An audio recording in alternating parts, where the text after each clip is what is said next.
Hey everyone, welcome back to another episode of the Let's Talk podcast with me, John, and David, aka Shamrock Balls, and we're continuing in our reviews of these 1980s classics, and we're up to a great comedy from 1983, National Lampoon's Vacation. And David, is this one of your favorites of the 80s?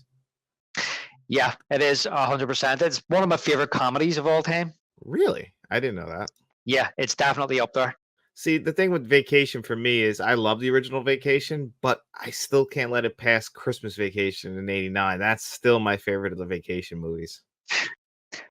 I was watching Vacation last night and I was thinking about this because I know that I think I've heard you mention that about Vacation. You like the Christmas one better. It's your favorite. I don't agree with Christmas Vacation being better. Um, Look, I love Christmas Vacation. Christmas Vacation is one of the movies that I watch every Christmas without fail. It's my favorite Christmas movie. The thing is, I just feel as if Christmas Vacation has become more of a cult movie over the years because it is a Christmas movie. The original Vacation is, to me, an undisputed classic. Now it is too. I agree with that. That's the thing is I love both Vacation and Christmas Vacation. It's just Christmas Vacation is such a staple, and I just love Christmas, so I think it gives it the Yeah. slight edge. And I think it's also a little bit more quotable. While Vacation is one that I have to watch every summer. It feels like a summer vacation kind of movie. And then the other two sequels, I don't really like European Vacation. I feel like I miss Randy Quaid. And then I actually really like Vegas Vacation too. The reason I'm saying about the original is an absolute classic, and I suppose it's like every franchise, but you wouldn't have Christmas Vacation without the original. And I just think that there's so many memorable, quotable moments in the original movie. And if this is going to sound silly because Christmas Vacation literally is about Christmas, so that's obvious. But if it wasn't about Christmas, would people be watching it every Christmas? It has that kind of and I know that's what it's about. That sounds really really stupid thing for No, me to say. I know But what you're whereas, saying. I know what yeah, you're saying whereas you because know what I'm certain saying? movies that like have a Christmas plot, all of a sudden it kind of raises the value of the movie because now all of a sudden it's rewatchable because you only can rewatch that movie around a certain time of the year, around Yes, Christmas time. And now, you're limiting the amount of good movies you have that are Christmas movies, whereas this movie it's just a comedy classic. exactly. It's a comedy classic, and it basically you could, even though it is a summer movie, and it's a movie that I love to watch. Not every summer, if I can, and I feel like it, I'll watch it every summer. But I'll watch it maybe every other summer, and and I think there's an awful lot taken from the original and put into the Christmas Vacation, kind of stolen from it, Oh yeah, right? some of the jokes are completely stolen from him, like the motel scene when he parks the car and how he got really lucky and landed in a perfect spot. Same thing at the beginning of Christmas Vacation when he jumps the car into the lot and he ends up in the perfect spot. Like he got really lucky on that. Yes, and even like, and not to make this like a vacation versus Christmas, because as I said, like Christmas Vacation for me is my favorite Christmas movie. I absolutely adore that movie. It is hilarious to me, and it gets funnier every year I watch it. The older I get, right? Yeah, But sure. looking through the eyes of like Clark Griswold. But the thing is that I just going back to if you talk about which is the best for me, it's Vacation without a doubt. And as I say, even like having Cousin Eddie come into Christmas Vacation, who I love and serves a great purpose in Christmas Vacation, and some of the funniest jokes involve Cousin Eddie in Christmas Vacation. But I just feel as if they steal an awful lot from the original. Now, as for European Vacation, I am not a fan of that movie at all. I really don't like it. Um, Vegas Vacation, I've only seen the once. I bought the box set for the Vacation movies a few years ago, and I've been meaning to go back and watch the Vegas one again. I can't remember much about it, um, but I just remember thinking that it wasn't as good as the original or Christmas Vacation. Yeah, I get that. I actually saw Vegas Vacation first because my family has a weird obsession with Vegas. I've even lived in Vegas. So when that movie came to VHS, they immediately rented it. And I was young enough where I watched it. I thought it was hysterical and I could recognize all the stuff in the movie. And I had a friend who on Facebook for the longest time his name was Nicky Papa Giorgio, which is what Rusty calls himself in that movie, isn't on his fake gigantic license that he has, his fake ID. Right. Oh, Which, you know, when you get the sequels of the vacation movies, that's a good running joke how they always change out the child actors. yeah, which is really funny because I remember hearing that discussion over the years. It's like even when I was younger, when I was watching like the sequels, I remember like my family and my brothers saying like, oh, that's not the same kids, and was she not younger? And when I was watching the making of last night, um, it was actually mentioned that originally Audrey was supposed to be the older sibling, but it was because of Anthony Michael Hall's growth spurt during filming that then they changed it that he would be the older sibling. But when they get the Christmas Vacation, it kind of like it reverts back to that she's the older sibling and he's younger. And the kids, look, it's really funny as a franchise that that's one of the things that they don't seem to care about it. It is like an in joke that the children always change. I mean, No like, matter even if it's their family or Uncle Eddie, like I was watching yesterday trying to listen to the names and match them up, like Ruby Sue in Christmas Vacation. They don't even she's not even in this movie. is not even this one, which makes me kind of think is like, is Christmas Vacation a prequel? But to me, it's a sequel because Clark looks older. Um, so yeah, that's just one of those things that you have to kind of like just switch your brain off. It doesn't really matter because it's not really, even though I like the kids in the movies and they do serve a purpose. It's more about Clark's journey and the supporting characters. Exactly. That's really what you're there for. And I think in the same making of that you watched, I heard too that, like, you know, even when they were in the writing process, this was supposed to be a whole family movie, but then they got Chevy Chase and it kind of became about, you know, this bumbling idiot of a dad trying to take his family across the country as he's just slowly losing it. Yeah, and I also found that interesting as well about in the making of how they said that it was written by John Hughes, and John Hughes is famous for doing movies about teenagers and how they view the world and how they view adults and how they get and how these teenagers, to me, John Hughes, these teenagers, they don't, to me, his movies, the kids that he actually portrays, that they don't live in the real world. A lot of his movies to me are fantasies. It's almost like fantasies about how the world is perceived by teenagers or how they want the world to perceive them or the world around them. Um, and so for Harold Ramis, who I absolutely love, and I think he does an absolutely amazing job directing this movie, very funny man, one of my favorite Ghostbusters. For him to look at that and go, we've got Chevy Chase now. No, we got to make it about him. We got to make it about his journey. No pun intended. How he sees things and how people perceive him.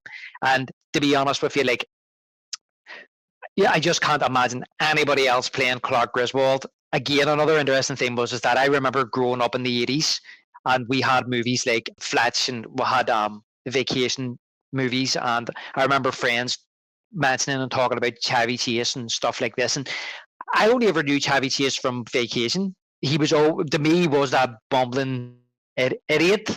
But Howard Ramis had said that he never really played that type of character before, and he found his inner geek, and his inner geek came out to play Clark Griswold, and I found that very fascinating because I've always thought of him as Clark Griswold. That's always what comes to my mind first. Although I absolutely love Fletch. He's perfect in that movie as well. But he's always Clark Griswold to me. And even when Harold Ramis was saying, like, you know, the women loved him, he was the coolest guy. I don't ever picture him a cool guy. Although I guess women are flocking over him in the first movie that they did together, which is Caddyshack.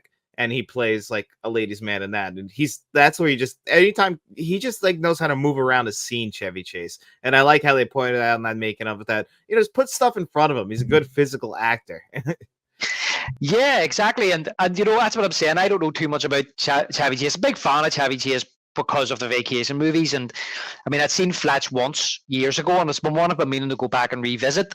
I've seen yeah, yeah, I need to revisit that one again to be honest with you, and I'd seen Caddyshack years ago, and I wasn't a big fan of it. So I'm not um, either, really, honestly. Like you could see the young Harold Ramis. It just feels like a series of skits almost, that movie. And even like, you know, Bill Murray in that movie. I love him, but that movie just doesn't 100% work for me. This is kind of like the start of Harold Ramis, the director, for me, like making good movies. That movie, I think they even said it almost failed, like Caddyshack.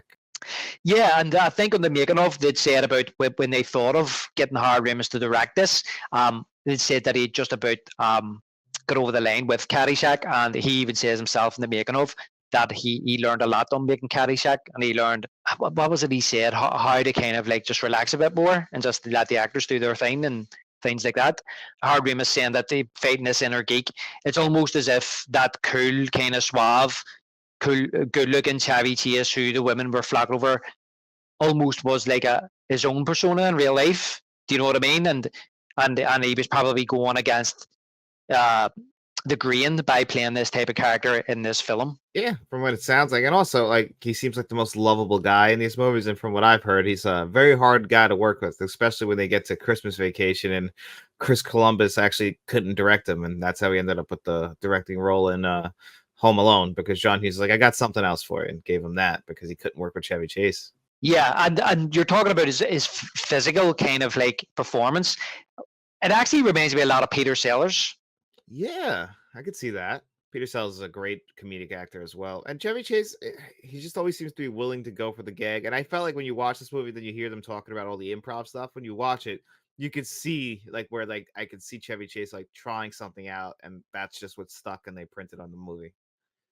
Yeah, but I liked when he said that, for example, you do what's on the script, you do exactly what's on the page, you do that a couple of times, and then you start improvising and doing your own thing. And to me that's great because that gives the director options. I always remember like, people saying like Jack Nicholson would do 7, 8, 9, 10 takes, but he would give you something different in every single take. And that's genius. That's what people don't think of when they're watching a movie. Do you know what I mean? They think that maybe actors do the same thing over and over and over again. I think the best thing an actor can do is give your director options, unless it's totally something off off the chart, or no, made off the charts, which the director totally doesn't want.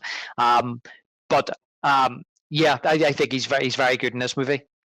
Yeah, I completely agree. And I like what you're talking about. That's a perfect thing to do, is always have takes. And it's funny because some directors don't like that. They specifically ask, do what's on the page. Like I love the Coen brothers, but they're big in, they write in every single, I think William H. Macy said, like, if you think like my performance in Fargo is good, every and but that I put in my comment, like how I'm speaking, is all on the page. Like I'm not improvising at all. Like some direct, so actually as an actor, it's pretty fascinating to have to go from one environment to another with working on a film, because they all probably feel different. Yeah, do you know what's funny? When I was listening to the Sopranos podcast, that they basically said that was what David Chase wanted. Whatever was on the page, the actor had to give. You couldn't deviate from it whatsoever. You couldn't even deviate a word from it. And they were saying that was a big difference between television and movies. But I also think as well, John, to a certain extent, this is me just throwing this out there, I also think that's the difference between comedy movies and a serious drama. Yeah, you're right. You always hear about improv mostly in comedies, and when it's in a drama, they make sure to point it out to you more often, because in a comedy, I feel like they do it just in every comedy at least a little bit. They got to try something. Yeah, well, they've got to do something that works. If there's something written down on the page and you're trying it out and it's not working, then you gotta change it about. Do you know what I mean? Or why, or change things maybe to suit the scene. Do you know what I mean? To make it a wee bit more, come and make it funnier. Exactly. That's what the ultimate goal is, to make people laugh. And I think they nailed it with this movie, because right in the beginning, right, the first scene of the movie is one of the best scenes in the movie, when we get Eugene Levy, the Yeah, car salesman. And yeah, I love this scene. yeah. It's so funny. It's so good.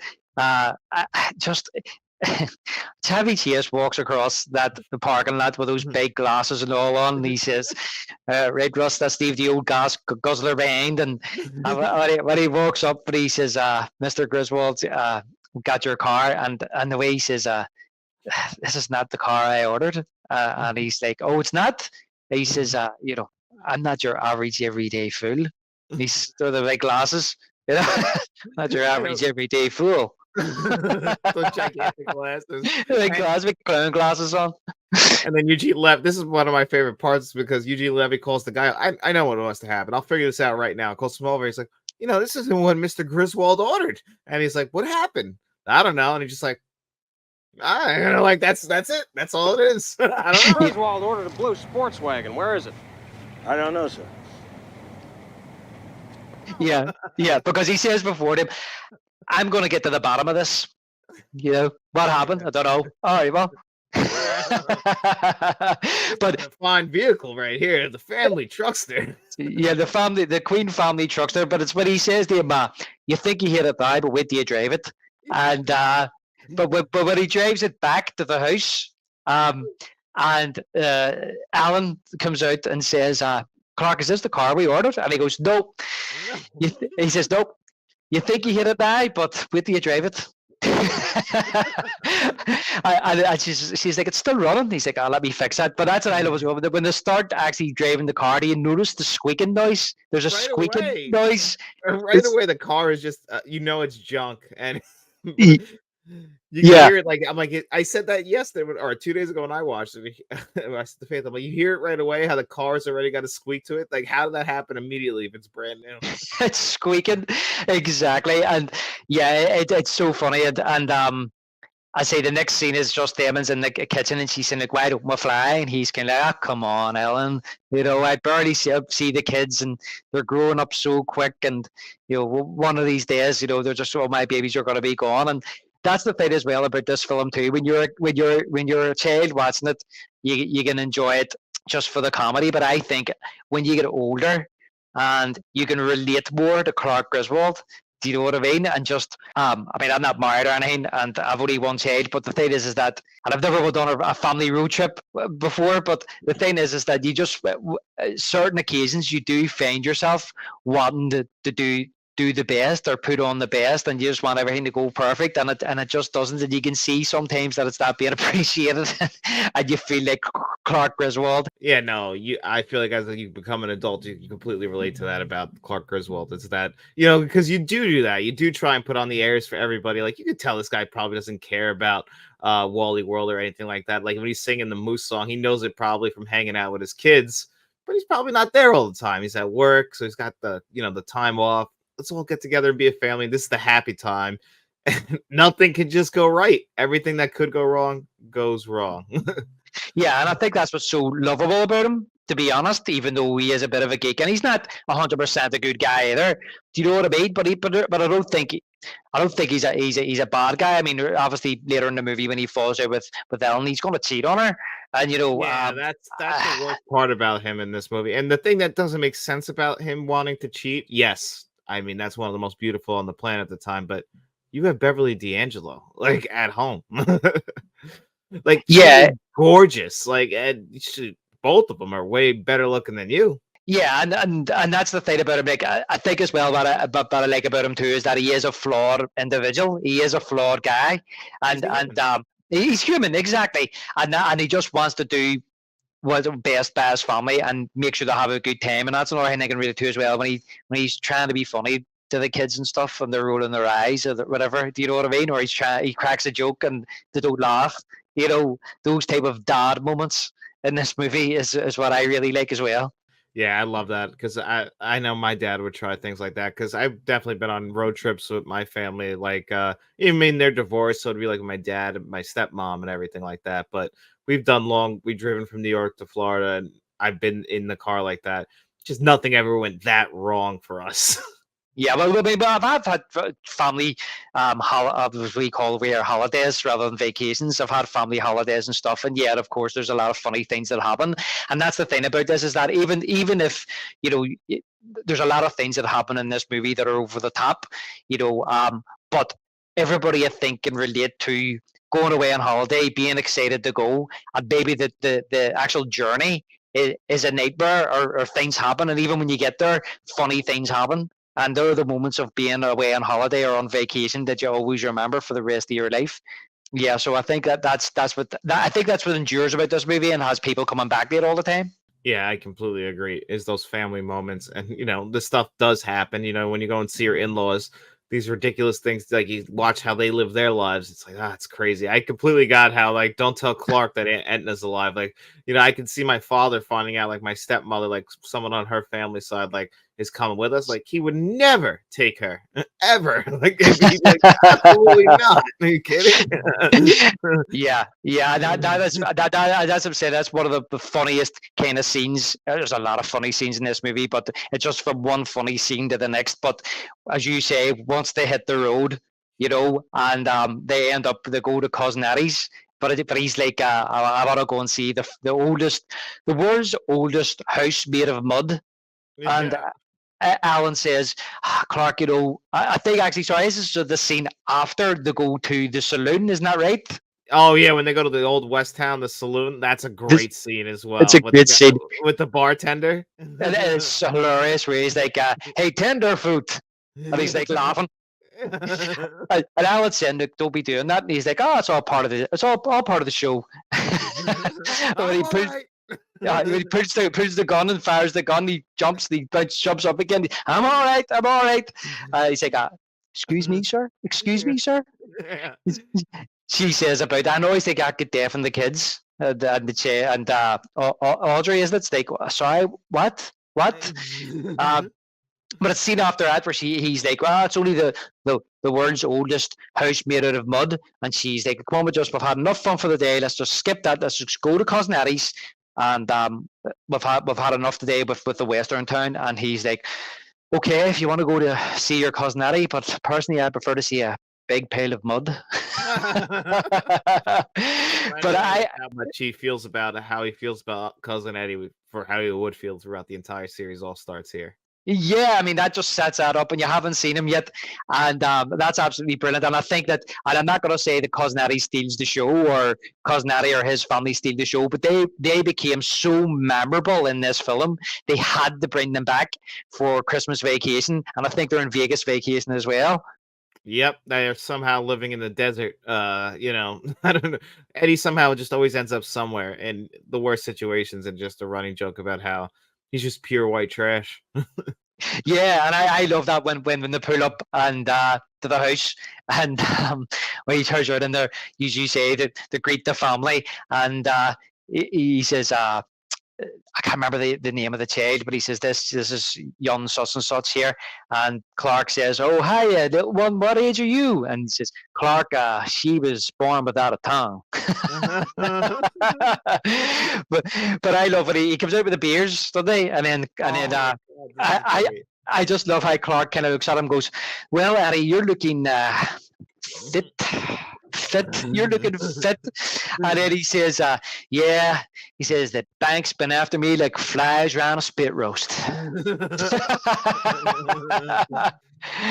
that's what he says. "I suppose you could use a cool one, couldn't you?" And he says, "Oh, I'll be great, Eddie." And he gives him the one he's drinking out of. Yeah, and then he opens himself a fresh one. Yeah. And I didn't notice this the last day when Clark takes the beer. There's like a big antenna on the front of the car, and his finger catches it, and it just starts going like that in front of his face. Now I watched it twice and went.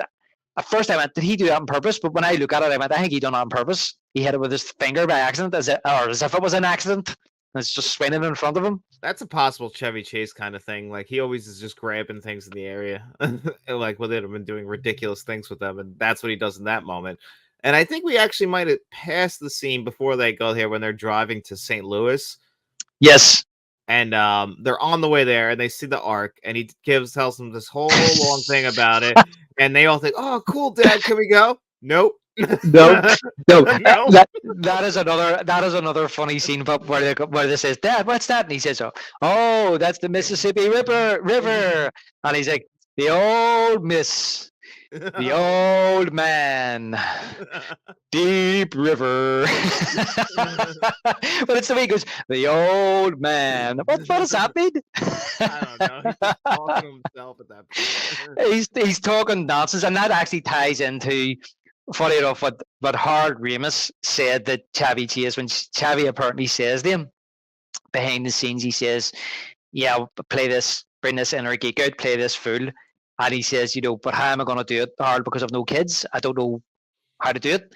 And Harold Ramis says, "Well, parents and fathers think, they literally, well, he says they're smarter than their kids because they know more than their kids. Like, for example, you could say, kids, how this engine works?" in the car, and he says right away, Chevy went, I got it, I know what to do. So the fact that he's able to just say, oh, it's a Mississippi River, it makes him look really smart. Yeah, he's not that smart. It's just because they're kids. Yeah, they'll believe anything he says. I've been guilty of doing this too, and people have like called me like I'll use a word I don't know in a sentence, and somebody will be like, "What? Do you even know what that means?" I said, "No, but you thought I did." Yeah, exactly. And Howard Reeves is 100% right to a certain extent. You know what I mean? Yeah, Um, 100% because he's not, and they say it. They said it before in those interviews, like Beverly D'Angelo's smarter than him. She just lets him go because like. Whatever. He let him have his fun. Like, unfortunately, though, he leads him down a bad path sometimes. yeah, exactly. Yeah, she's very good in this. I really like how them two bounce off each other in this movie, and Goose Chase is very beautiful. She's blonde, but she's not playing the dumb blonde. Do you know what I mean? The dumb blonde wife. She's the yin to his yang. She's kind of like the one that steadies the ship, and is a lot of the times the voice of reason. And there's so many funny scenes in this movie. John, we could go through every scene bit by bit and deconstruct it and laugh at it, but like one of the scenes in this movie, even though this is a comedy, that really gets me every time is, later on after, and I know I'm bouncing ahead here, but after they've crashed the car, is it when they've crashed the car? I can't remember what it is, but I think she's lost her credit card, and she sent him, listen, we've lost all our money. What are we going to do? And he's kind of like, well, I've still got my credit card, and don't worry about it. And we've lost a few bags, so what? It's not like you've lost your diaphragm. and then he's like, trust me, Alan. And she says, as long as you don't tie me to the back of the car. Oh. And he just, I really love this moment because it's proper acting. It's drama. It's a bit of drama thrown in there. And he just says, that hurt, Alan. And then it just cuts to the next scene. I really like that because you feel for him because he is just trying to do what's best. Yeah, he's doing his best, and and leads up to him freaking out. But I agree with you. Like that is some good dramatic acting, and I think that's kind of why you have Beverly D'Angelo and Chevy Chase because they are good actors. And one thing Yeah. about Beverly D'Angelo, and I was watching the, that inside story about the making of this movie. It's funny when they reference Beverly D'Angelo and why they cast her. They said, "Oh, it's not like an over the top performance," and they show Scarface, and I thought that's pretty funny because Beverly D'Angelo for a long time was with Al Pacino, and they saying he's an overactor. Yeah, that's right. She actually has twins, isn't that right? Two Yeah, Al with Pacino. Pacino. Yeah, he's still Uh-huh. having kids. Uh-huh. I'd say, yeah, but that's right. So he is. He's like in his 80s and just had a kid, didn't he? Yeah, I'm sure he'll God. be there at the graduation. For God, I don't know what could you be bothered at that age? I don't know. I don't know. I don't know how he's probably not that coherent now. I mean, he seems like he is, but still 80 years old. Yeah, there's a lot of energy looking after kids. But I don't know. Is he doing the looking after? No, he's Al Pacino. He's rich. Yeah, exactly. It was nannies and everything. But yeah, just going back as well anyway, before I go too far, but going back to that scene, as I say, with Cousin Eddie and stuff like that, and the kids, and there's so many great and funny lines in that scene, about the kids saying to Audrey, saying, I French kiss, and Audrey saying, well, everybody does that. And she says, yeah, but my daddy says I'm the best at it. Yeah, that joke, man. That's a dark joke. And this movie's filled with a lot of like the night. And I was asking Faith this, and Faith really prefers Christmas Vacation and even like Vegas Vacation over the original. She says it's because of those kind of jokes, whereas the other ones they kind of pull back on that stuff. And I'm like, well, this one's an R-rated movie, and then they all go PG-13 after this. So those raunchy jokes, they're very much of the time and are on brand for National Lampoon. That's kind of what they're known for, are those raunchy jokes. So it makes a lot of sense, but I do kind of see other people's points about that. It doesn't personally bother me. It gets laughed out of me every time. Yeah. Yeah, I think that's funny, and it's one of those ones that when you're a kid you don't really catch, and then as you get old, because you don't think about it like that. You think she's just, as you're a kid, your dad might say, "Oh, you're the best." You're the best footballer, or you're the best. Yeah, you're the best drawer, or whatever. You know what I mean? You don't think about, to be honest, though, that was probably cut out when it was on TV when I was a kid. That bit, but I don't know. I can't remember. But it's one thing that I found interesting in making of John was how they talked about certain jokes in this movie that they debated about whether or not they should do it. And in the end, like you say, Harold Ramis was all about pushing the boundary of the joke the darker the better, but not to the extreme of the ridiculous. And okay, putting a dead body on the roof is ridiculous, but it is in the context of the movie very funny. And I thought it was quite funny when you seen Aunt Edna's purse was strapped to her as well when she was on the roof. And when the printer, he says, no, when he looks, he's like, put her on the roof. She can't weigh out much. And Alan's like, you can't be serious. And then and he says, well, it's not like it's going to rain. And it cuts to the next scene. It's lashing. Different. She'll be fine. It's not as if it's going to rain or something. But when they bring to the house and this relative isn't in, Norm or something, isn't it?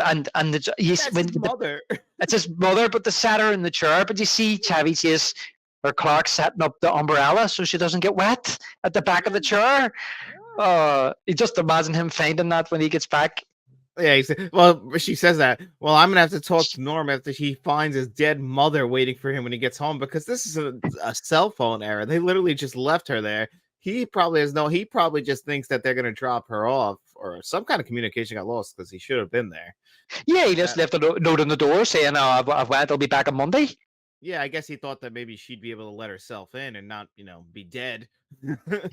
Yeah, and then obviously he does a ceremony, and this is the only bit of this movie that actually bugs me a wee bit. Is like, I mean, I like the kids in this movie. I think they do a good job, but it's there's a wee bit of overacting. Like, for example, when Clark is saying the prayer, and Alan criticizes him for it, and he says, well, I'm not an ordained minister, and she says, well, I'll say something. And then and then she says something like, we all love this woman. And Audrey's like, don't overdo it, Mom. It's a wee bit over the top. Yeah, I felt like, she does a good enough job, but I did feel like Anthony Michael Hall in the entire movie does overshadow her, because Anthony Michael Hall's a great 80s actor. And I mean, the guy's still working today, and I think he knows how to carry a scene. And he's, probably the best Rusty we ever got. Yeah, that's true. I think this was his first movie, and he went on to do better thing. Well, say for performance way. I mean, better things for him. As an actor, as he got older through the 80s, in other John Hughes movies. Yeah, this is the start of a long relationship with him. I think it's 1 or 2 years after this where he does Weird Science, where he's in the starring role with John Hughes, which might be because John Hughes wrote this movie. He didn't direct it. I can't remember what the first movie he directed was. Might have been Weird Science. Breakfast Club? Maybe. I mean, Breakfast Club is definitely all those movies. The thing with John Hughes that's weird, and you mentioned it earlier, the movies from John Hughes I like the most are when he finally decides to focus on the adults. Like, I feel like those last the time more, like Planes, Trains, and Automobiles, yes. Uncle Buck, this movie, and all the vacation movies that he wrote. I feel like when they concentrate on the adult, those are much better movies, with the exception probably being Home Alone. Yeah, exactly. I mean, for me, John Hughes is hit and miss. I think the guy was a genius screenwriter. His movies just resonate. And I also think he came along at the right time in the 80s. Yeah. I don't know. I'm just speculating.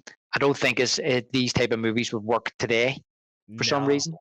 A lot of stuff wouldn't fly in 2024 throughout all the movies that he made in the 80s. Yeah, but that's not to say that if he was around today, would he adapt to that and give us something today which suits today's sensibilities? You know what I mean? And I'm not talking about even being PC, John. I just think that his movies are very of the 80s. They're very of the time. And I think that's what a lot of people like us, our age, love about them, because we love the decade of the 80s. We love the 80s movies. And one thing about Vacation for me, it is quintessentially an early 80s movie. I mean, it really is. It feels like an 80s movie. Well, obviously it was filmed in the early 80s, but what I mean is that there's certain movies that can come out in a decade and they're timeless. Where to me, this is still a very funny movie. Still watchable, but you can tell like just how they're dressed and the locations and things like that. It's just very 80s, but I like that about it. That's the charm about it, because it is about an 80s family going on an 80s vacation. Yeah, the early 80s, you can always distinguish like the difference between the early 80s and the late 80s when you're watching a movie, because how they look, but the clothes they wear kind of feels like a slight hangover from the 1970s, like that. Yes. That pea green, that's very much like 1970s. Ugly. That car still feels like, something that you would see like on the Brady Bunch. But that stuff would all be gone by the time we get to the late 1980s. So it's got that kind of hangover there, I feel like. Well, the short shorts, Yeah. the polo shirts with the really short sleeves as well, and the collars. Those type of things there are for me. The haircuts, which overlap, 70s, 80s, 70s, early 80s haircuts, as well. Things like that. And it's really funny. And I didn't want to talk about it because I talked enough about Jaws in our last podcast. But like, it dawned on me last night when I was watching this, and I went, "Oh, John Hughes, he was going to write the Jaws comedy, yeah, and they decided not to go with it, so they wrote this instead, and this came out on the same date as Jaws 3D." Oh, was it So, the same date? yep, the 29th of July, 1983, and if you had maybe done Jaws 3D, then we might have got this version of Vacation, because I know it did come from a short story I'd written, I think, in Playboy called Vacation 58, which was based on a experience that he had when he was young, with his parents. But things might have been very different. Yeah, because they said, like, I want that guy who wrote that piece, and that's why they worked on him being the writer for this movie, because they wanted him. But yeah, they would have made the movie anyway. They just would have shifted writers, and it would have been very different.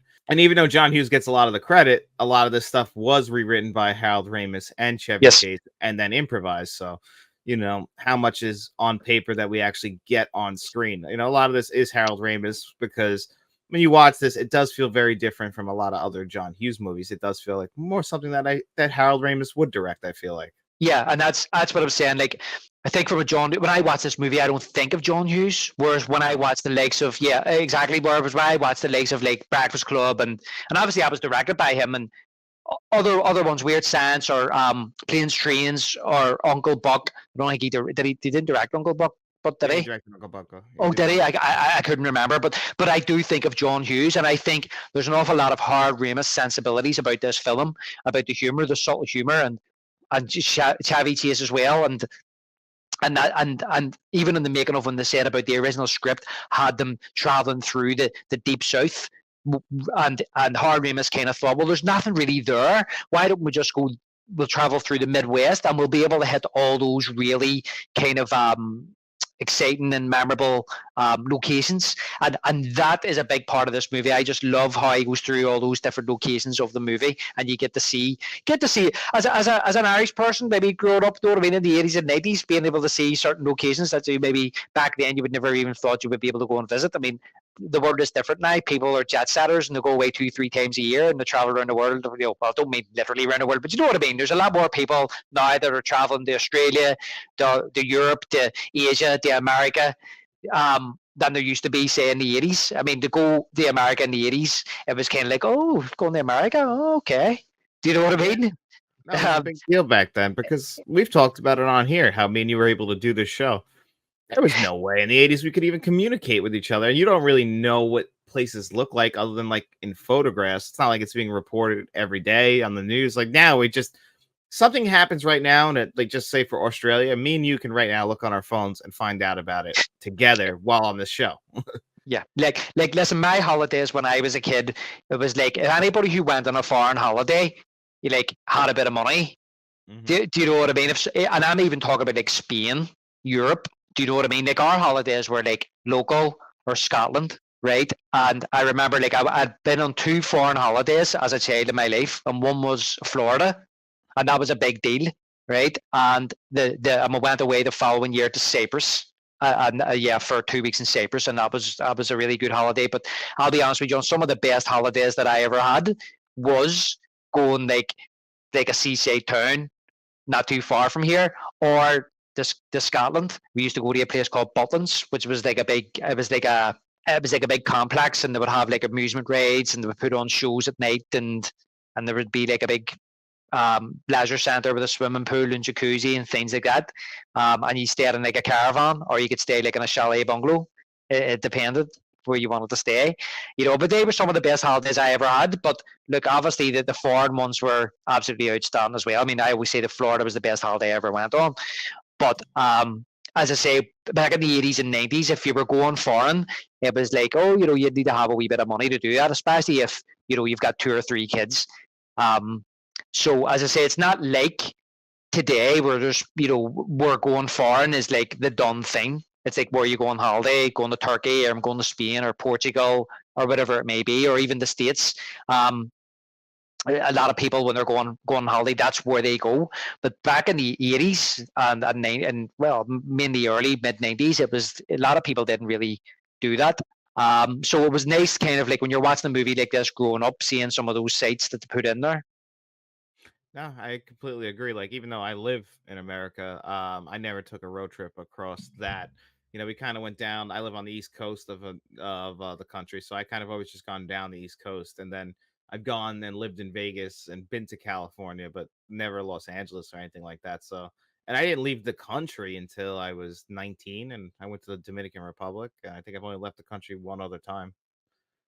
Yeah, but the thing is with the States as well, John, you guys have so much there. You have so much to see. You have such a big landmass, and I know like Ireland isn't a very big country. You could travel from one side of Ireland to the other and less than a day. But there is places to see, and it's one of those things. I don't know if it's the same with you. When it's at your own doorstep, you don't think of going and doing it.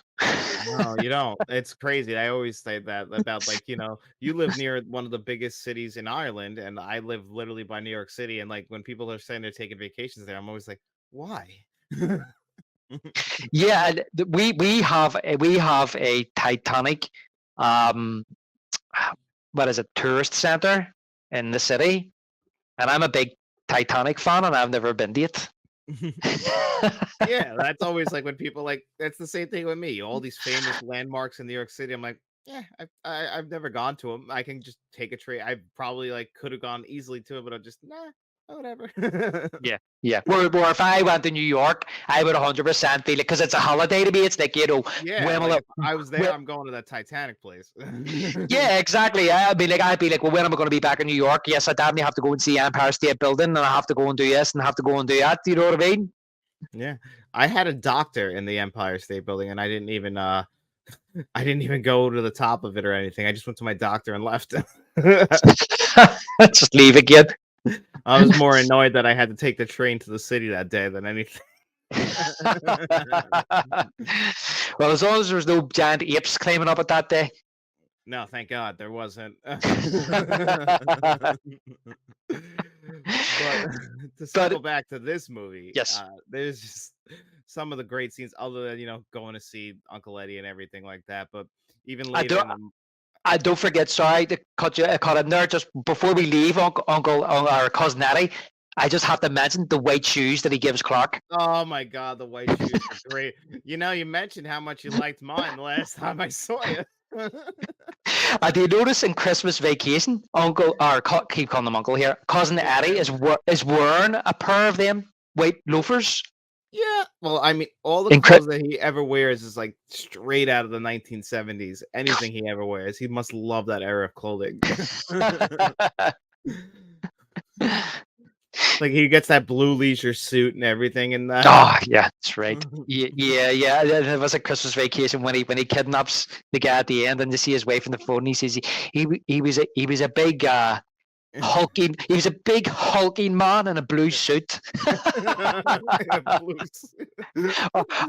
He was a hulking beast of a man in a blue suit, something like that. That's my cousin. That's my cousin-in-law. His heart is bigger than his brain. Thank you, Clark. Thanks, Clark. Yeah. Not realizing he's getting insulted. Yeah. Yeah, I know. He accepts a compliment.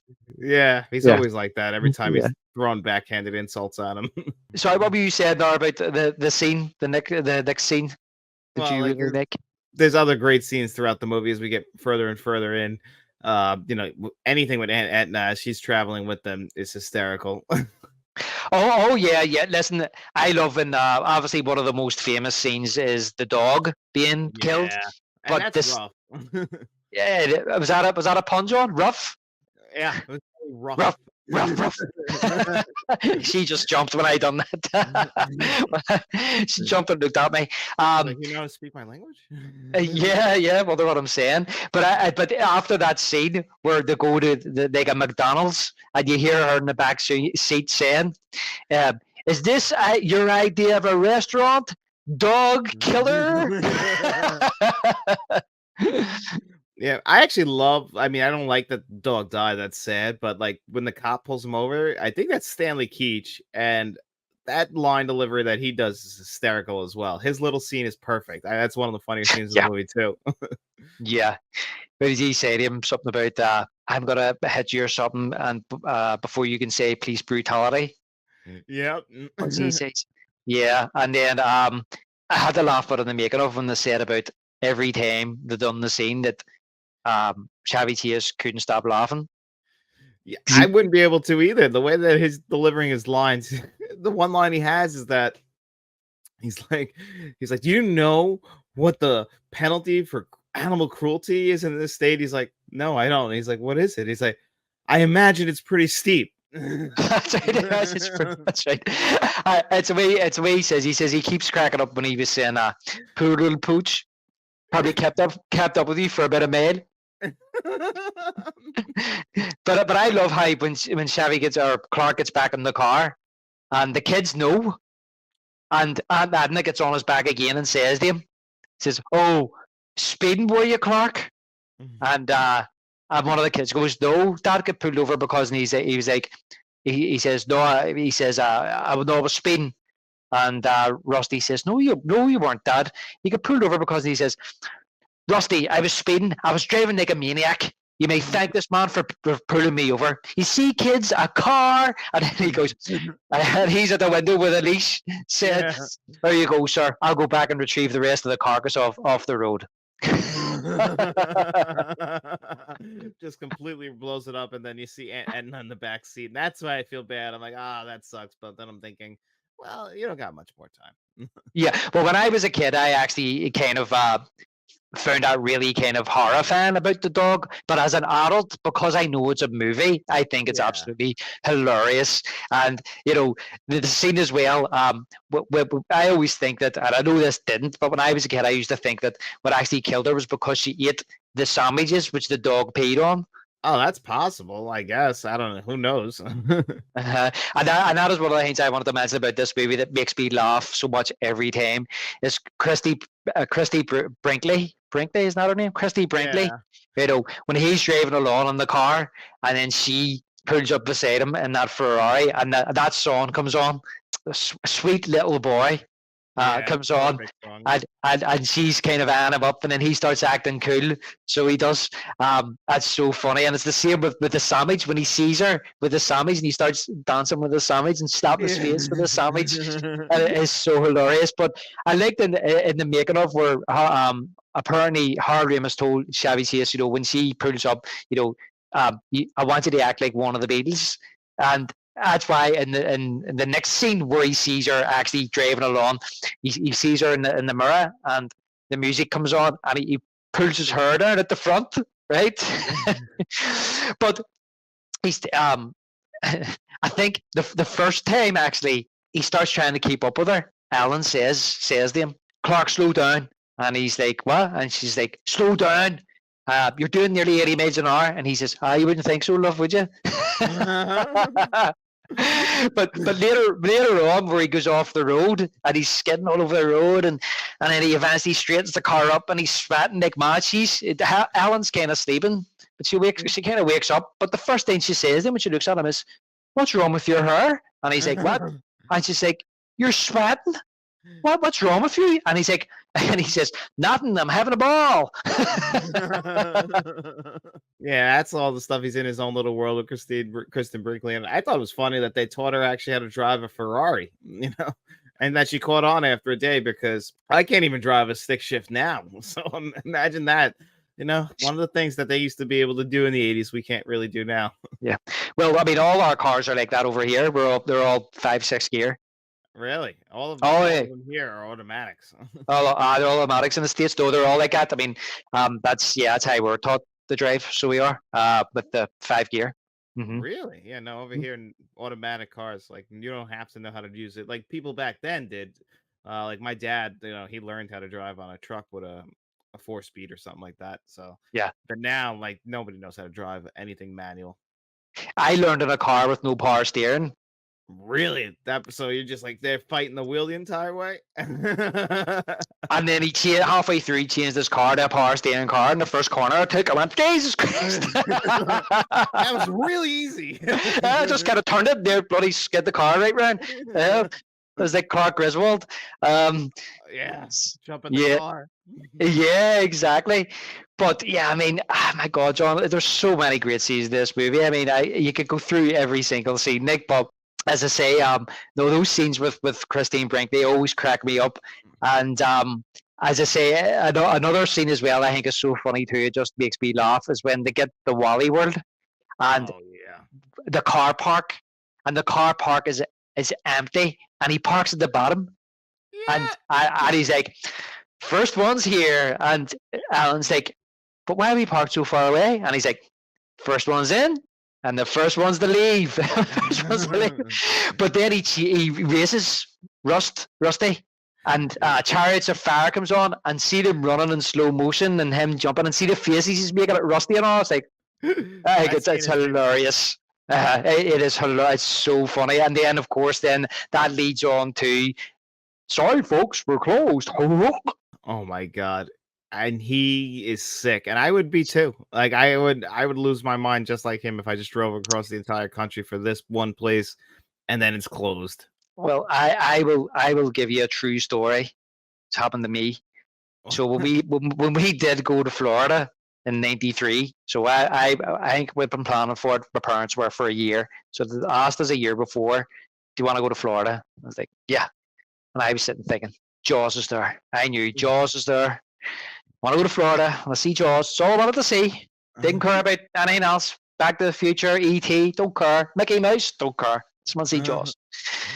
And when we got the Universal Studios, I mean, I remember they had like a big billboard and all up advertising the Jaws ride, and we went down and we got our tickets, and they give us like I think a brochure, and it had like advertisements of the Jaws ride and all, and go to Universal Studios the day we were due to go, and we got to Amity Town, and it was closed. Oh my God. Yeah, I was 11 years of age at the time, and it was closed. But it was Amity Square, and they had like the boat from Jaws 4 was there. Got my photograph taken. Well, the police boat at the start, and the shark was hanging up. Got my photograph of the shark, and they had like a replica of the Amity island sign and things like that. But I was like, why? Where's the raid? Why is it closed? And I remember asking one of the girls at the park, big tall woman, dark glasses on, blonde hair. Remember looking up there, and me with my Belfast accent, Mrs. when's the Joy's ride open? She says to me, in the summer, honey.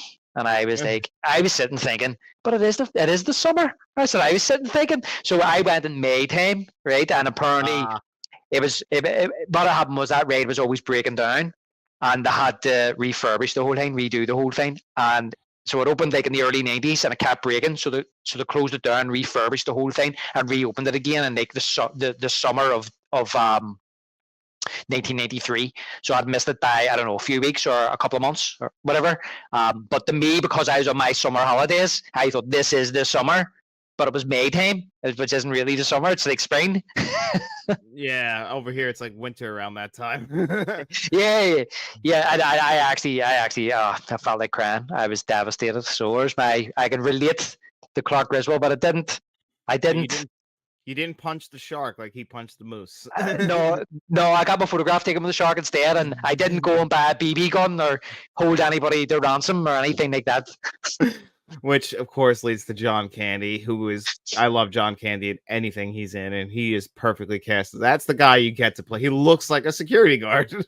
Yeah, he's absolutely brilliant, and it's really weird because I love John Candy. I love almost everything he's ever done, even though I haven't watched everything he's ever done. But anything I've watched him in, I love him in, even JFK. And that accent, man. Yeah, JFK. Yeah, maybe don't sound like that guy, but no, and apparently he's really accurate. Like that's one thing I always thought. I swear to God, I always thought it was ridiculous. I'm like, why is he overacting his ass off like this? And then a podcast I listened to played actual audio of the guy he was playing, and I was like, No, he was completely accurate. I just thought it was. I just can't believe somebody talks like that. Yeah, exactly. Because I've heard tapes of that guy as well, and yes, he does. He does a very good. I wouldn't say impression, but he does a very good characterization of that person in that movie. But you almost forget. I almost forget that John Candy is in this movie. Every time I watch it, I almost forget he's in it until he comes out, and you go, "Oh, John Candy's in this." Yeah, and he almost wasn't. That's what's funny. That's like because they had an original ending that tested Yeah, really bad of them just not going in the park, and they had to, now pay John Candy to come in and do this. And John Candy did this again in Home Alone. Comes in for one day of work, shoots his scenes, and leaves. yeah, I think he's brilliant because he's done that throughout the 80s, even though he then became like a starring man or a leading man in some of the movies like Uncle Buck and things like that, even Planes and Trains with Steve Martin. I mean, back then, but he may have been known a lot maybe on the comedy circuit or maybe Saturday Night Live, but he wasn't a film star, he wasn't a movie star, and these were his friends, and they thought, oh, John's good for this part. I know that he was wanted for Ghostbusters, and he turned that down. But that was creative differences. But yeah, and look at this movie to me. It has. I mean, I love this movie from start to finish. I, I don't want to say. I don't want to say it has its problems, but it's not perfect. But it is kind of perfect in its own wee way, even with the imperfections. And the ending to me is perfect. But what do you think about them changing the ending? Would you have preferred to have seen it where they didn't go in the Wally? Because I was thinking about this last night. I was sitting thinking, imagine if it didn't get into Wally World, then there's this whole mystique about what is Wally World? Why was it so good? Why did they travel all that way? Whereas like it just looks like a really poor theme park or amusement park to me, to be honest. Well, that's what always kind of stands out to me is that the amusement park itself isn't that impressive, but I'm sure it was impressive in 1983. I grew up Yeah, in the 90s. You've been to amusement parks in the 90s. You talking about the Jaws Revenge ride. I can remember the Batman Forever ride. Like these roller coasters blow everything out of the water that's in that amusement park. I get, but that's the mystique of it would always be there if we never see it. So for me watching it, I don't get impressed with those scenes at all of them riding the rides. I just listen to John Candy bang out his lines, and I'm just kind of laughing at that. Other than that, that roller coaster, it's just an old wooden roller coaster. So if they would have not yeah. gone in 2024, or even every time I've seen this, wouldn't have minded it. But I can understand why in 1983, it's like you built up Wally World. It's a new amusement park. I can see why they'd be disappointed not seeing it. Yeah, and I was basically my question: would you be disappointed that they didn't get in? Whereas I was thinking about this last night because as I'm saying, when we watch movies for the pod, like I've seen this movie countless times, and it's like, well, if I'm gonna watch it for the pod, then I want to pay attention and maybe have a think about things that are happening. And that was the question that came into my head last night. It was like, would it have been more of a mistake? But like you say, it didn't test well, and they had to spend £500,000 or dollars reshooting the ending, getting John Hughes in to rewrite it, and getting John Candy. And funny enough, that ending for this movie they basically done in Christmas Vacation. Yeah, they do the same, and they do a lot of the same They stuff. done no, but the original ending they done it in Christmas Vacation because the ending in this one was they went and they kidnapped Mr. Wally, I can't remember his first name, and according to the making of, but it was in his own house, and they made him dance in front of him to get entertainment out of him. Whereas in Christmas Vacation, they kidnap his boss, but they bring him to Clark's house. Yeah, with a big giant red bow on him. Yeah, that's right. Yeah, yeah. He's actually in this movie. I don't know. I didn't recognize him. Bill Murray's brother. Oh, Brian Doyle Murray, he's in it. I didn't I, recognize him. no, his name came up at the end, and I went, "There's Murray." Was people there? Because at first I thought, did he play Mr. Wally? And I was like, it didn't look like him. But then I seen his name, and I went, oh, he played somebody else, but I didn't recognize him. But he had more hair back then or something. He probably didn't have the mustache or anything like that. But like you say, no, that end scene is so funny as well. I love when Clark has the gun against when he makes John Candy get into the roller coaster, and he says to I think it's Rusty sitting beside John Candy first, and he says to him, "Has your dad ever killed anybody?" And he says, "No, only the dog." Oh, and me Aunt Edna, and you hear Clark in the background going, "You can't prove that, Russ." As if he meant to do it, and John Candy's face is like, But even later on when he goes to get out, he says, I don't think that's a real gun. And he goes, it is a real gun. It's a Magnum PI. Magnum, yeah. It's a Magnum PI. And he says, no, I don't think it's a gun. He says, I don't even think it would break the skin. He says, it could break the skin, it would leave a very nasty infection. And when he stands up, he shoots him in the arse. And he sits down. He's like, oh, he says, sit down. He says, I told you, I warned you. And he says to him, if you've ripped these pants, you'll be paying for them. And Clark's like, I'll pay for them. But they're quibbling all the way up. And he's like, why'd you shoot me for? Why'd you shoot me? And he says, I told you not to move. You were going to run away. I wasn't going to run away. But you hear them quibbling like an old married couple all the way up this roller coaster. And even then when Mr. Wally turns up, I think it's hilarious when they turn around and they say, like, but when Clark's having the conversation with him, and he says about, he says, I don't imagine you've got any kids. And he says, oh, I've got 7 of them. And he says, that's what I thought. That's what I thought. That's what I thought. And then he says to him, you ever take them cross country anywhere? And he says, oh, I took a whole clan to Florida one year. And he says to him, he says, and then he says, imagine when you got to Florida, it was closed. And he goes, oh, they don't close Florida. They don't close Florida. But then that's what he says to him about as well. He says, I can't even remember now. I can't remember. You cut that bit out. But yeah, that whole conversation he has with him is very funny. But he says about him, we even lost a family member along the way, and he puts on these fake tears, and he goes, but that's another thing that they actually did in Christmas Vacation is the same ending where the entire family is kind of paused while Chevy Chase is talking to somebody. In that movie, he's talking to the cop, while in this movie he's talking to Mr. Wally. Which, by the way, that's one thing I thought was funny in the making of is how they brought this guy out of retirement, because I would have just assumed he was always working, because the first time I saw him was in Home Alone 2. He owns the toy store. Was that guy? Right. Okay. Vacation. It's been so long since I've watched Home Alone and Home Alone 2. Funny enough, I think I watched Home Alone 2 on the way to America when I went to America. I mean, yeah, I guess that came out in 92. So that was the year before. So I was I could see that being like on a plane or like being passed around a lot at the time. Yeah. It was on the plane at the screens in the middle of the plane, and you put your earphones on like this, and they said the movie's going to start now, or put your earphones on. And then people all just sat and watched it. And I'm near certain it was Home Alone 2. Near certain. It was so long ago, but I think it was. But it's been so long since I've seen him, John. And yeah, he's a very good actor to bring back in. And it's Howard Ramis, who's the cop, who says, do you want me to book them? Yeah, and Howard Ramis is also the voice of Wally Moose. Yes, he is. Yeah. And you can hear it. When you find that out, you can hear his voice making those noises. Yeah, that's right. One thing I find really funny is when they get to that one motel where they catch him in the pool with Christina Brinkley. He goes up front. He goes up the stairs and he's talking to Russ, and Russ is like, "Do you think Mom will buy it?" And he's like, "Good talk, Russ." And then also that's when when he's gonna go in the pool and he's slapping his hands like, "This is crazy. This is crazy." That's right. That more than anything. That's right. Yeah, when he talks to Russ, and he says, "Go to bed, Russ. Go to bed, Russ. Go to bed, Russ." But it's kind of like, but it's when he goes up the steps and he says to him, he's like, "Dad," he's like, "Russ, what are you doing up?" And he's like, "You woke the whole complex up." And he's like, "Oh," but that's what it was. I was going to say their relationship earlier on in the movie when he takes the wrong turn off and he goes off. He's in the desert and he goes off the road and crashes the car, right? And when he gets out, he stands on the roof and Russ says, "Whoa, Dad, you must have jumped this thing about 50 yards." And he says, "It's nothing to be proud of, Russ."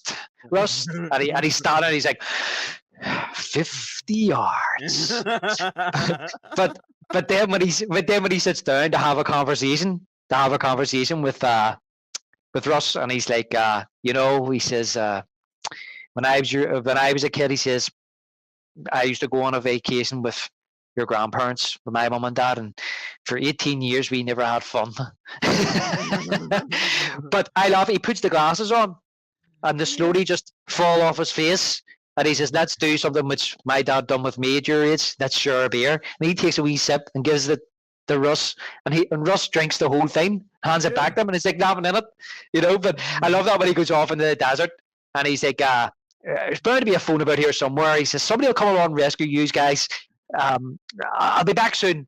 And he's going through the desert, but I had to laugh as well. And I never noticed this until Chevy Chase said it in the making of. He says, I love that interview with Chevy Chase in the making of, because he's just a very naturally, no matter what anybody says about the guy personally, or he's hard to get along with or whatever, because I just find there's an awful lot of like geniuses that I think are difficult, and they're difficult because they are geniuses. Doesn't mean you have to forgive bad behavior or let them away with it, but every time he was being interviewed for this making of, every answer he gave was funny.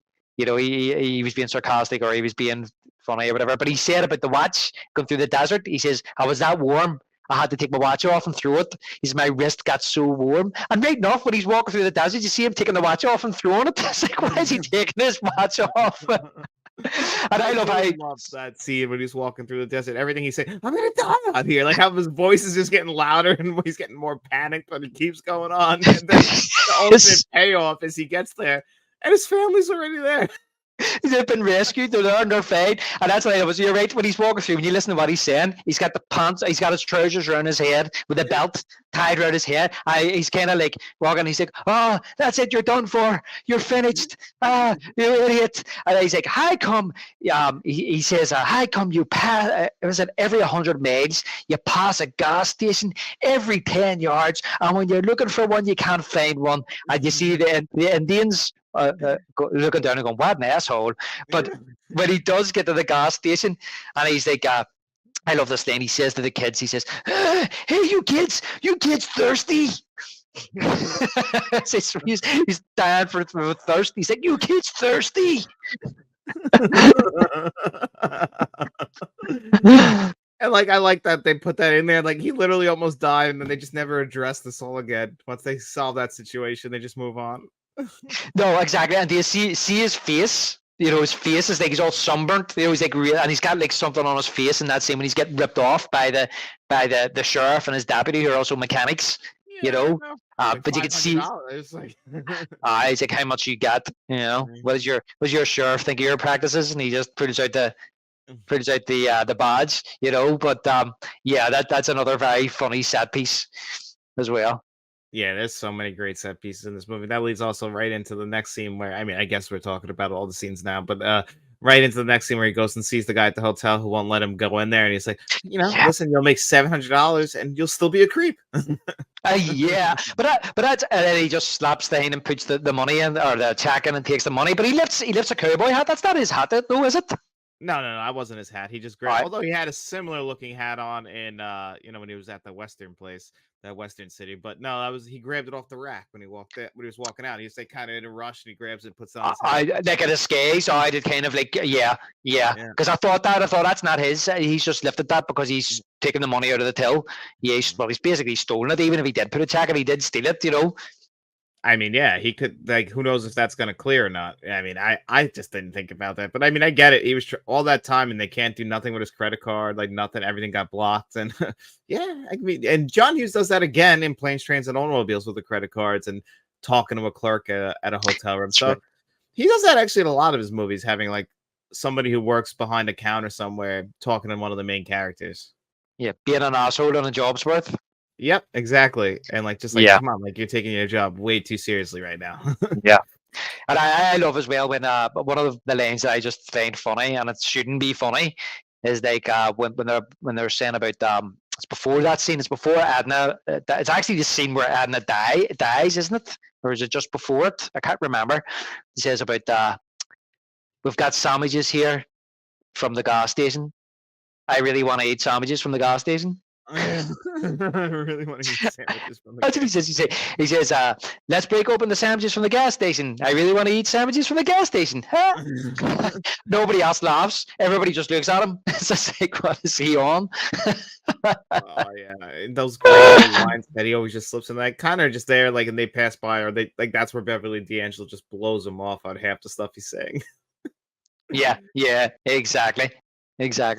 She just accepts him for who he is and just kind of understands it. That's why even like when he almost cheats on her, it's like she kind of gets it a little bit. Like it's just she always kind of forgives him for being an idiot. Like she's like, I kind of get it. But see, you know what? That's really funny you should say that, because Like, I just find as if this whole thing he was doing with Christy Bleakley in the car, I know it's a comedy movie, shouldn't look too deep into it, but to me as a character, he was just having fun at that stage.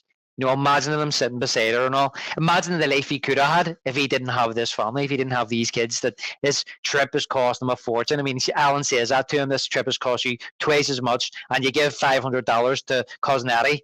He's always asking for money. How much do you need? How much do you need? He takes the check. Whenever he opens his wallet, how much do you need? And he's like 52,000, and then he just puts it away again. Like, yeah, I don't got that kind of money. So he just puts it away again. What was I going to say about it? Sorry, what was I saying again? Get back there about the money again.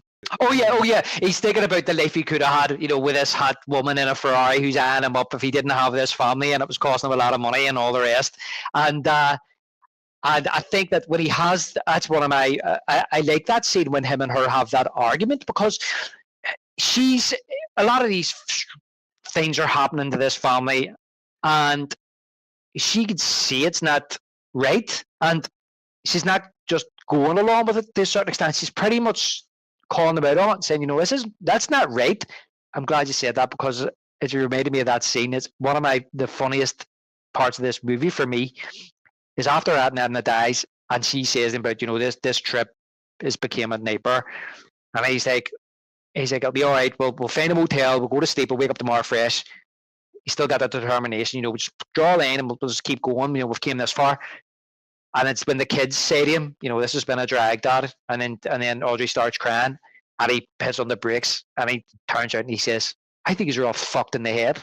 Yeah. And they all, what? And he's like, we're 10 hours from the fucking theme park, and you want to go back? He's like, you know, we're going to go on, and we're going to have so much fucking fun. It's going to take plastic surgery to remove our fucking smiles. And he's like, hallelujah. And he's like, I can't believe this. I'm on a pilgrimage to see a moose. And I love when, and this is one of the cheesy lines that I talk about the kids, where he puts the hand on him and he says, are you all right, Dad? And he says, don't touch. But that's one of my favorite scenes. I remember seeing that as a kid and laughing so much. And it's funny how talking about earlier about them saying about pushing the boundaries of the dark comedy in this, and pushing boundaries of what you can get away with. And back then, like, you know, I seen it in Planes, Trains and Automobiles as well, whereas like the scene where Steve Martin confronts the clerk in the airport and every other word is an F word, right? And they basically said at the time, you know, this is going to give you an R rating. And they went, we don't care, we have to have it in there. It just doesn't work otherwise. It's too funny, and that is hilarious. That's one of the funniest parts in that movie from Steve Martin, in my opinion. It's the same with this scene. This says Harold Ramis says we tried it without the cursing, and it just wasn't the same. And we knew it was going to give us an R rating. But going back to what I was saying, John, it's the next scene, as you said, about going to cheat on Ellen, and she kind of gets it. They have an argument, and I like that. They're a very real couple. And even though this is a comedy, when he's in the room, he's lying there. He's a wee bit arrogant. He's a wee bit up himself, a wee bit full of himself, isn't he, Clark? Yeah. Sometimes he needs to crash back down to earth. Sometimes she pulls him down to earth, and that's the thing. He's sitting lying on the bed, reading a magazine, wee smirk on his face, and that's when she says about she's defending her children, and like any mother would do. I think any mother would do that. Would say, "Do not do that in front of the kids again." That was out of order. But I love his retort, because I'm not agreeing with him, but I love just how he gets up. It's almost like a realistic argument, but and he gets up and he says, "No, what your problem is, you don't know a good time if a pop and bit you." And she says, "Where are you going?" And he says, "What do you care?" And he puts the white loafers on and goes down to the bar. That's a real argument, you know. So he knows he's in the wrong. So when he does flirt with this girl, I don't know what he's trying to do, because you see him try and chat up a couple of girls before then. I mean, even if he got with a girl, where was he going to go? He wasn't going to bring them back to his own bedroom. But did he think that I just think that it's him, like, kind of living out a fantasy a little bit for himself. Like, you know, like, hey, like, you know, he flirts a little bit. Like, you know, who knows how long they're supposed to be married. They got teenage kids, you know, like midlife crisis kind of stuff going on at that point. Like, is he like feeling like the old Chevy Chase, the old Clark Griswold? Who knows? I mean, you can look at it that way. And, you know, she seems to understand it, like, just probably knowing the person that he is. Yeah, and you hit the nail on the head there. That's what I was going to say. It's like a mini midlife crisis. All the everything that's happened, he's trying to be the best father in the world. He's trying to be the best husband in the world. And maybe he feels as if everything's being thrown back in his face, and that's not justifying it. But the thing is that you're right. Maybe he's kind of thinking, wonder could I pull a girl? Wonder could I still do that? Maybe that's what it is. And then that's the thing is, and I don't think he expects, obviously, Christy Brinkley to be there. Obviously, he doesn't. Um, and he especially doesn't expect her to go out to the pool and start stripping and jump in the pool naked. And he just goes along with it. And as you say, this is crazy, this is crazy, this is crazy. But I like the scene before where he's sitting having actually he goes in and he talks to a girl, and I'd love to know what he says. But I read his lips last night. The first girl, he says, "Can I buy you a drink?" And she says no. And then he says something else there, and then she says something to him, looks him up and down and says something, and he gets up and he goes sorry and walks off. But the next girl he sits down to and he starts talking to her, and the guy comes out. He's like, "Oh, you're on my seat," and he gets up and you see the guy say, mouthing to her, "Who was that?" And she's like, "I don't know." I don't know. I don't know. And then when he sits down and when Christy Brinkley comes over, he stands up and he says, he goes, "Can I sit down?" And pulls her chair out. but that whole bullshit story he tells her, and she knows right away this guy's bullshitting. But she was like, "Oh yeah, I thought you were gonna say you're in the CIA," and he's like, "Oh, CIA?" He starts laughing. You know what it looks like he's thinking? He's thinking, "Damn, I should have used that one." And then but then he goes, "Used to be, wasn't for me. Used to be, it wasn't for me. I own these motels and an airline." Yeah, that's believable. That's more believable. That's more believable. I know all these on an airline. It reminds me of, you know what? I don't know if you've ever heard of this show. It's a very, very big show over in Britain. It was on for a couple of decades. It's very famous in Ireland as well. British television. It's called Only Fools and Horses. You ever hear of it? I've heard of the show. I've never seen it, but I've heard the name before many times. It's very, very funny. So it's about these two brothers that live in a council flat in London, and they're hustlers. They're working in the markets on a stall selling things. So the older brother, he's about good 10, 15 years older than the younger brother, but he's always wheeling and dealing. He's always getting into mischief and doing these deals or whatever. But they go out for a night out, and they go to chat up these girls. And they sit down. He's sitting there, and two really smashing looking girls, and the older brother, Dale. You call the older brother Dale, the younger brother's Rodney. And anybody who's watching from Britain or Ireland will know what I'm talking about. But they're chatting these girls up, and Rodney's a bit of an idiot. Big, tall, lanky thing, whereas Dale's small, squat guy. Rodney's kind of zoning out, going round in this bar, and Dale boy says, "Rodney's a tennis player. I'm his manager, and he's going to be the next big thing." And they were like, "Oh, what's his name?" And he says, "Rodney Trotter." And they were like, "We've never heard of Rodney Trotter before." And he says, "Oh, you watch the tennis on the grass?" And they were like, "Yeah." And he was like, "He doesn't play on grass. He plays on AstroTurf, but he's got to be the next big thing." And the girls say, "Oh, really? Is that right, Rodney?" And he's like, "What?" And they're like, "Well, you prefer the AstroTurf over grass?" And he says, "I don't know. I've never smoked AstroTurf before." And Dale's just like, "You idiot." I set you up perfectly, and you just ruined it. Yeah, so threw it up just for you to bat, and you just kind of zoned out and just ruined the whole thing, And I think they turned around and he says, "It's been years since I've seen this episode," but he then turns around and he says, "Only joking, we're pilots." So that's what that reminds me of, when he's in there speaking to Chrissy Brinkley about, I used to be in the CIA. I didn't make it. That's not my family. Yeah, that's not. It's my brother's family. And he's like, this is just, it's all of the disguise. Yeah, I love that. One thing we have to talk about before we get out of here is the great music in this movie. I know you said you were listening to the soundtrack before this, but one of my favorite songs in movie history is "Holiday Road" by Lindsey Buckingham.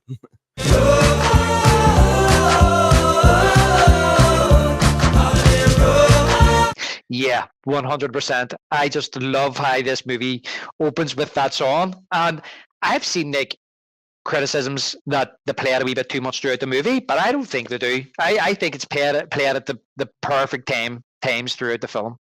Yeah, I don't think it's overused. I think they use it 3 full times through the movie. There's another Lindsey Buckingham song in the movie that I don't think works as well. I think they play it over the closing credits, but I definitely think Holiday Road is a classic. Yeah, it is a classic, and that song at the end, dancing through the USA, Dancing across the dancing USA. across the USA. I love that song as well, and I love the end, and I love the ending of all the photographs that are being I do taken love that. That is great. of their holiday, and it's almost, some of them are like behind the scenes photographs, but the work, and then other ones are kind of like deleted scenes photographs, like them on the plane and stuff. That's in a deleted scene wearing the Wally World hats. Yeah. Yeah, I love Yeah, all that stuff. Like all that worked well. I didn't love the song. Maybe it's because Holiday Road is just such a classic. And I also really like Fleetwood Mac. I don't know how you feel about him. So anytime Lindsey Buckingham does yeah. something, I like him. No, I love Fleetwood Mac, absolutely brilliant. And I believe in the making of they actually wanted Fleetwood Mac to do the opening song, and they could only get Lindsey Buckingham because they kind of fell out at the time. Yeah, that's a running theme for Fleetwood Mac. Yeah, wouldn't be like, I'm sure that's why the likes of Go Your Own Way and Dreams was written and all that. Oh, yeah. Falling out with each other and sleeping with each other. Yeah, I mean, the whole band is just too much for themselves, and it's crazy. It's one of the craziest stories in music history is what Fleetwood Mac just basically did to each other. Yeah, exactly. Very interesting. But no, I love Fleetwood Mac, and as I said earlier, was that Sweet Little Boy is another great tune that I love to hear. It's like Chrissy Brinkley's theme song every time you see her. Yeah. Oh, the Vanity Six had a song of this. Was that it? Sweet Little Boy? Oh, that was someone else. No, that was somebody else. I think it was one of the Pointer Sisters done that song.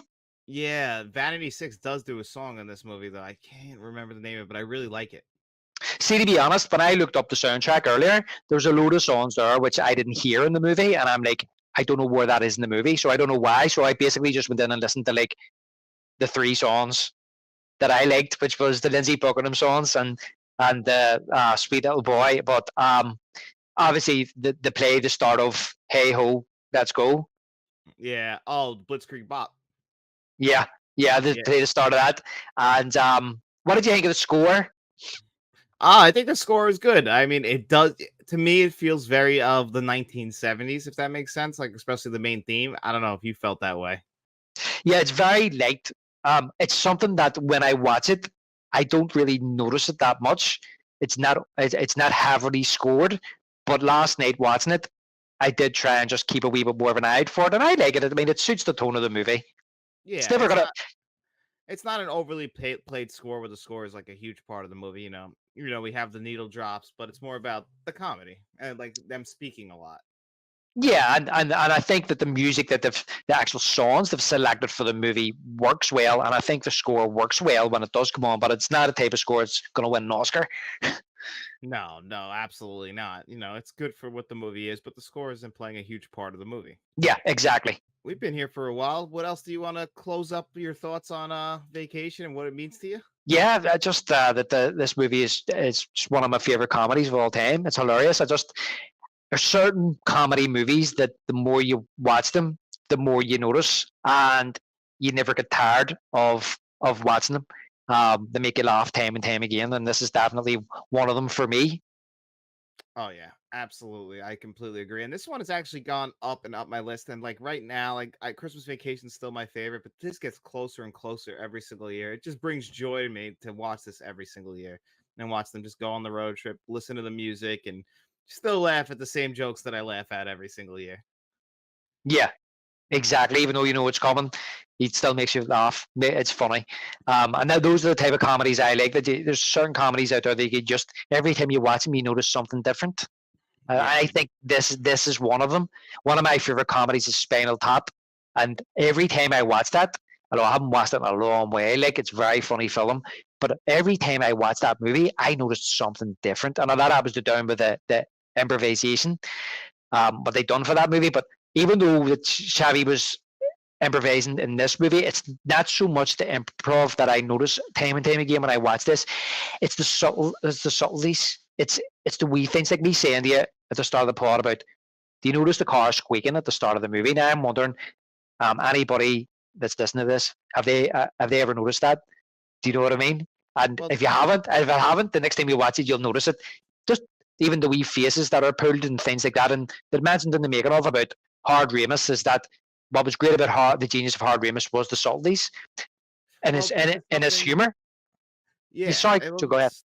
I was gonna say, wasn't it something that you and I have talked about in the past about how they didn't spoon feed you as much back in the day as they do now. Like everything has to be made obvious. Like I all the time when I watch a modern movie, I'm like, I think I'll notice something, and then in the next scene they'll talk about it or like a couple lines of dialogue to make sure that your attention was drawn to. I'm like, you didn't have to do that. I kind of just appreciated it, the subtlety of it, and maybe not everyone picked up on it, but I picked up on it. You don't have to ruin it and have it pointed out.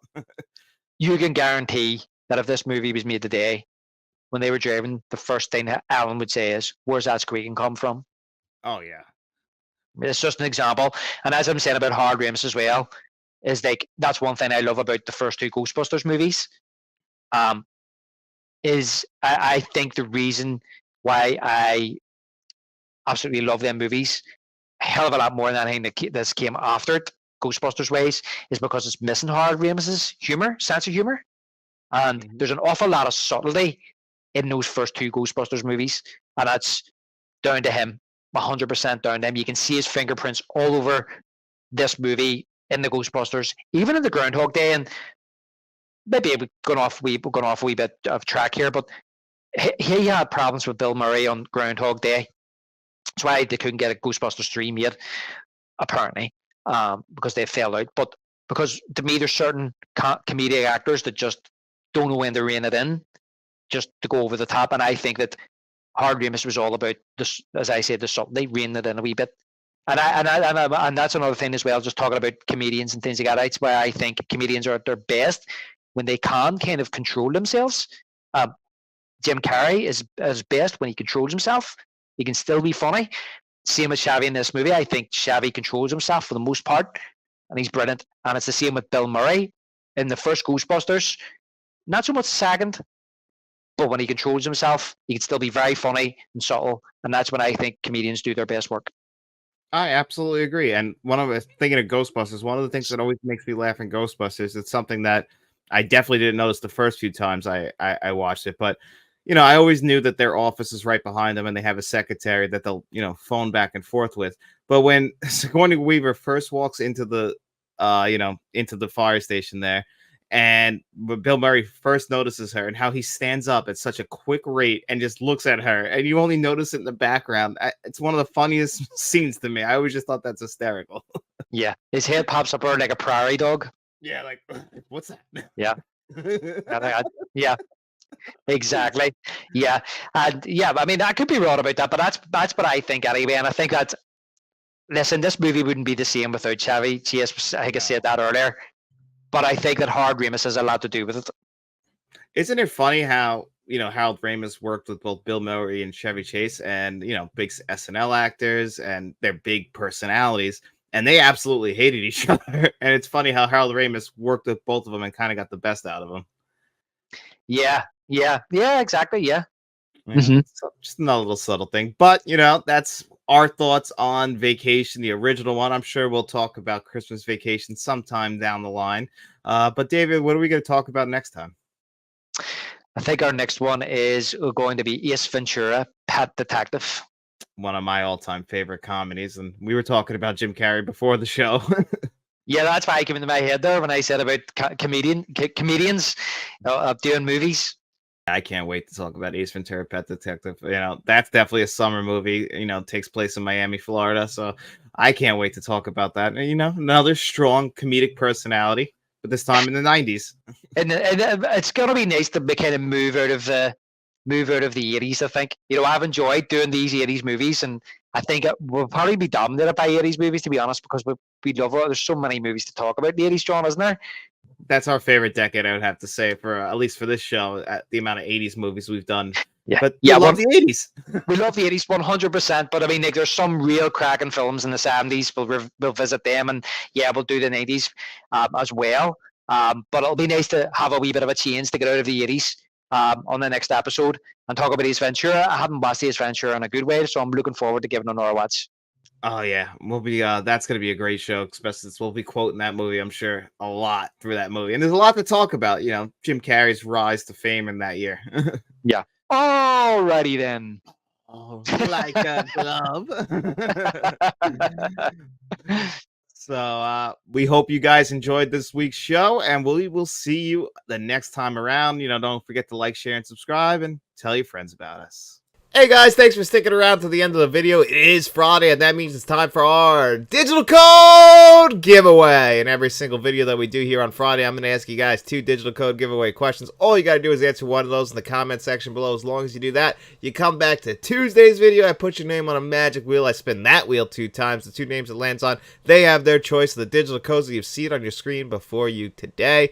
And we're talking about Vacation, a 1980s comedy classic. I want to hear from you guys. What is your favorite 1980s comedy film? And this movie stars Chevy Chase. I know not everybody's favorite, but what is your favorite Chevy Chase film? Leave one of those answers in the comment section below, and then don't forget to come back to Tuesday's video where we'll put your name on that magic wheel, and maybe you're a lucky winner. And if you guys enjoyed this video, don't forget to like, share, and subscribe. Tell your friends about us. We also have channel memberships, so if you want to become a friend of the channel, a producer like John Doe Juggalo and Jason Martin, or a director like Mr. Smelly Potato and Frank from Frank's Media and Reviews, you guys can do that. Just look for the link in the description below and all of the details. But if you got no money to throw away, guys, don't you worry about it. All we hope is that you enjoyed this video, and if you did, tell your friends about us. And then we'll be seeing you around.